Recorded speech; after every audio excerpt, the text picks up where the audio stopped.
देखो, प्रॉब्लम तुम्हारी है, तुम्हें अच्छा बेहतर बनना है, फ्यूचर में और अच्छा और आगे जाना है, तो अपनी परेशानी डायरेक्टली भगवान से कहो। आज मैं आपको एक ऐसा उपाय बताने वाली हूँ जिस उपाय ने मेरे बहुत सारे काम बना दिए।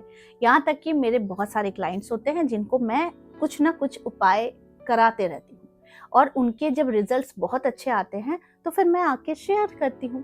तो ऐसा ही एक रिसेंट केस था जो उसके सारे काम बिगड़ रहे थे। उसकी पूरा, समझ लो कि परिवार पूरा गलत दिशा में जा रहा था। नशा करना, जेल जाना, या फिर एक्सीडेंट करना, या फिर शराब पीकर कुछ भी उल्टी सीधी हरकतें करना। तो इससे माँ बड़ी परेशान थी।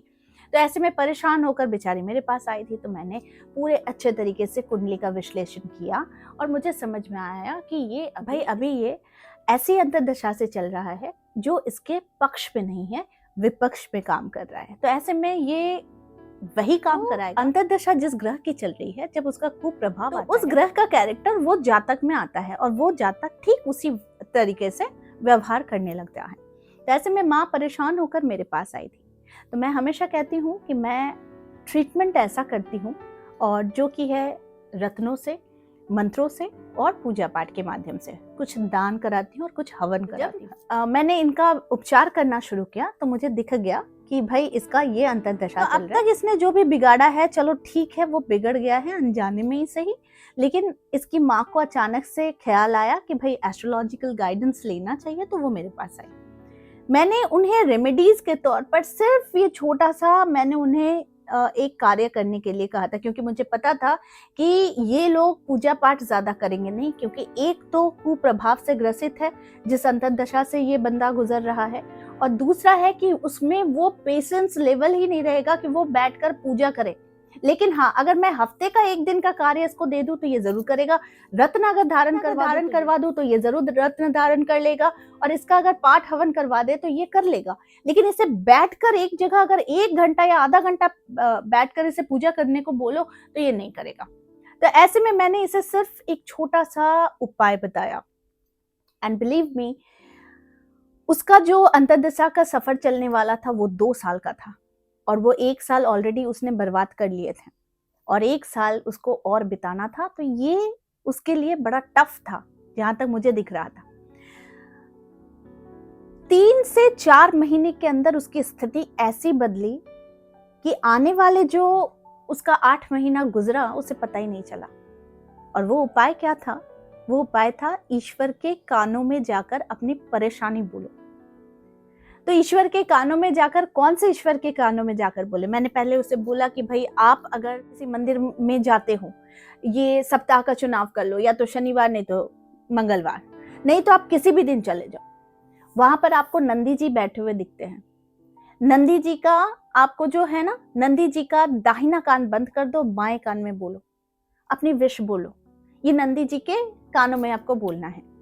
पहला उसे मैंने ये बताया कि जब जब जाओ, अब गिनो मत कि कब तक करना है भाई, आप तब तक जाओ, तब तक नंदी जी के कानों में बोलो जब तक आपकी विश पूरी नहीं होती, यानी कि जब तक ये भगवान शिव तक ट्रांसफर नहीं होती आपकी बात, और भगवान शिव इसे पूर्ण नहीं करते।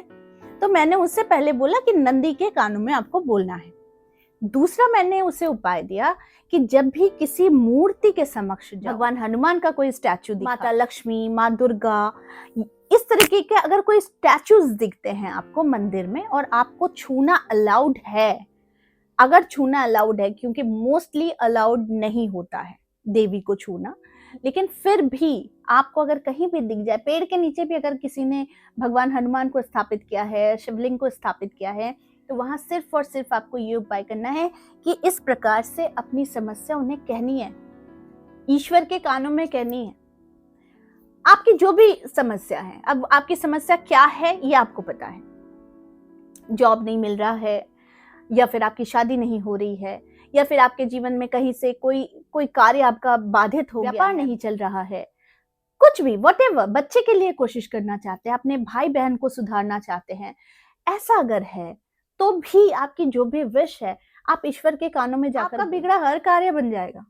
क्योंकि जब आप ईश्वर के कानों में बोलते हैं तो वो ईश्वर सुनते हैं। और इस प्रकार से मैंने उस क्लाइंट का 3 महीने के अंदर उसकी प्रॉब्लम सॉल्व करा दी, एकाग्रता बढ़ा दी, उसके प्रॉब्लम से वो बाहर निकला। अब जो चीज घटित हो गई थी वो तो घटित हो गई थी, उसमें तो हम कुछ नहीं कर सकते, लेकिन आने वाला समय उसका बेटर हो, भविष्य बड़ा शानदार हो, बहुत अच्छा हो, उन्नति करे, प्रॉब्लम्स ना आए, एंजाइटी में ना गिरे, तो मैंने उसे ये उपाय कराया। रत्न भी धारण करवाया, क्योंकि रत्न मैजिकल होते हैं और रत्नों का काम और भी चीजों से बहुत ज्यादा तेज होता है। तो रत्न तो असर किया, साथ में उसने ये उपाय किया और बस उसके जीवन में बदलाव ही बदलाव उसने देखना शुरू कर दिया। जब आप ईश्वर के कानों में बोलते हैं तो ईश्वर तक आपकी बात डायरेक्टली पहुंचती है। तो ये एक टोटका ही समझ लीजिए कि ये एक टोटका है, जिस टोटका को आपको अपनाना है। आज तक वो बच्चा मुझसे जुड़ा हुआ रहता है और उसकी मम्मी पहले कहती थी कि मैम ये मेरा बेटा पूजा पाठ में बिलीव भी नहीं करता, करता भी नहीं है, तो इससे कुछ होगा नहीं, आप ऐसा कुछ बताइए जो ये कर सके। तो मैंने कहा ही आपको कि मैंने रत्न धारण करवा दिए, उसके नाम का यज्ञ हवन करवाया और साथ में मैंने उससे ही बोला कि भाई देखो, प्रॉब्लम तुम्हारी है, तुम्हें अच्छा बेहतर बनना है, फ्यूचर में और अच्छा और आगे जाना है, तो अपनी परेशानी डायरेक्टली भगवान से कहो। अगर आप नंदी के कानों में बोल रहे हो तो भगवान शिव को एक लोटा जल चढ़ा देना, इतना करना। उसने वही किया और मैंने इसे हर दिन का भी काम नहीं दिया, मैंने इसे बोला कि या तो शनिवार या तो मंगल, फिर सप्ताह के किसी भी दिन आप चले जाओ, क्योंकि भगवान का द्वार तो हमेशा खुला है भाई, हम दिन का चुनाव करके क्यों जाए। तो आपको जब मन करे आप चले जाओ। बच्चे ने वैसा ही सुना, वैसा ही मेरा बात माना और उसके जीवन में चेंजेस आ गए। जो चीजें शायद ग्रंथों में ना लिखी हो, जो चीजें शायद आपके कोई किताब या किसी स्पिरिचुअल बुक्स में भी ना लिखी हो, लेकिन कभी कभी आपकी अंतरात्मा से आप कुछ ऐसी चीजें करते हैं जो शायद आपको आपकी आत्मा कराती है कि भाई हम ऐसा करें तो ईश्वर हमारी बातें जल्दी सुनते हैं, और ऐसा होता भी है, क्योंकि सारी चीजें आपकी अच्छाई पर ही डिपेंड करती है कि आप कितने अच्छे तरीके से और कितने स्वच्छ मन से आप ईश्वर को बुलाना चाहते हो। तो ये छोटा सा उपाय करके देखिए, भगवान के कानों में बोलकर देखिए, आपके कार्य बनेंगे ही बनेंगे। इसका वीडियो आप लोगों को अच्छा लगा होगा, इस तरह के वीडियो मैं आप लोगों तक लाते रहूंगी। आज के लिए बस इतना ही, फिर मिलेंगे एक नए टॉपिक के साथ। तब तक के लिए आप सबको मेरा प्यार भरा नमस्कार।